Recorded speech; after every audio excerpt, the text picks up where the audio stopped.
মৃত্যুকে নিয়ে রাজনীতির সুযোগ দেয়নি পরিবার, পুলিশ এবং রাজ্য প্রশাসনের উপর আস্থা রেখেছে পরিবার। সরকারের পক্ষ থেকে পরিবারকে তাই কৃতজ্ঞতা। পরিবারের সঙ্গে সাক্ষাতের পর কথা বললেন মুখ্যমন্ত্রী।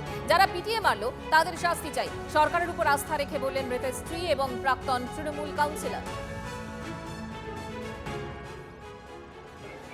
আমি প্রয়াত জ্যোতিবাবুর কথা বলবো না, প্রয়াত বুদ্ধবাবু এবং প্রাক্তন মুখ্যমন্ত্রী মমতা ব্যানার্জির সময়ে একটা উদাহরণ দেখাতে পারবেন না যে রাজ্য সরকারের প্রশাসনিক প্রধান মুখ্যমন্ত্রী, তিনি রাজ্য মন্ত্রিসভার সদস্য ডিজিপি তাকে সাথে নিয়ে রাজনৈতিক ভিন্নমত পোষণ করা লোকের বাড়িতে এসেছেন সরকারের যে কর্তব্য সেটা পালন করার জন্য। এই উদাহরণ আপনি পাবেন না, যেটা আমাদের সরকারের সময় আপনারা দেখতে পাচ্ছেন।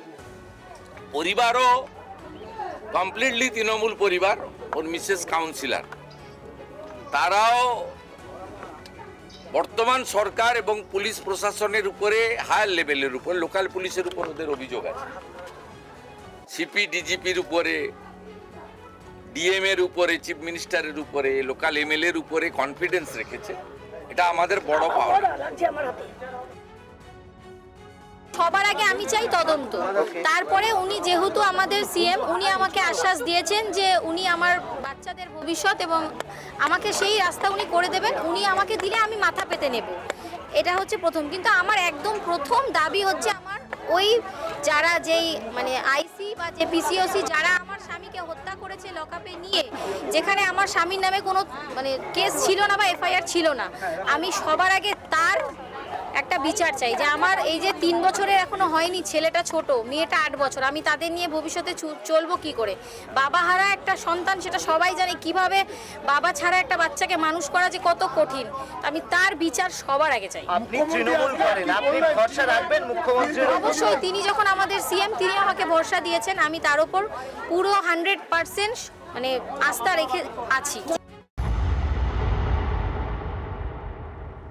হালিশহর কাণ্ড নিয়ে কড়া মুখ্যমন্ত্রী শুভেন্দু অধিকারী। ইতিমধ্যে হালিশহর থানার আইসিকে ক্লোজ করা হয়েছে, আইওকে সাসপেন্ড করা হয়েছে, কারণ পুলিশ হেফাজতে যে মৃত্যু হয়েছে সেটা প্রমাণিত ইতিমধ্যে।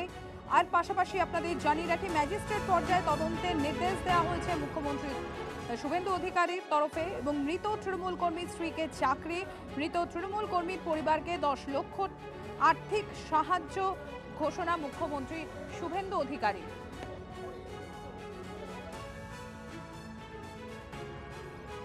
পুলিশের লকআপে বা হেফাজতে মারা গেছে, এটা তো দিনের আলোর মতো সত্যি। পুলিশের গাফিলতি প্রমাণিত, কারণ তাদের কাস্টডিতে মারা গেছে।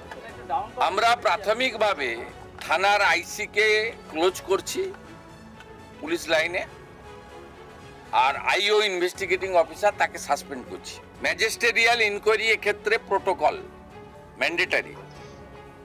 সাধারণত ডেপুটি ম্যাজিস্ট্রেট লেভেলে বা এসডিও লেভেলে ইনকোয়ারি হয়। আমরা এক্ষেত্রে ঘটনার গুরুত্ব অনুভব করে এবং পরিবারের দাবি মেনে উত্তর 24 পরগনা জেলা শাসক মহোদয়াকে ম্যাজিস্ট্রিয়াল ইনকোয়ারি করার জন্য দায়িত্ব দিচ্ছি। ডিস্ট্রিক্ট ম্যাজিস্ট্রেটের নেতৃত্বে ম্যাজিস্ট্রিয়াল ইনকোয়ারিতে যা রেকমেন্ডেশন দেবে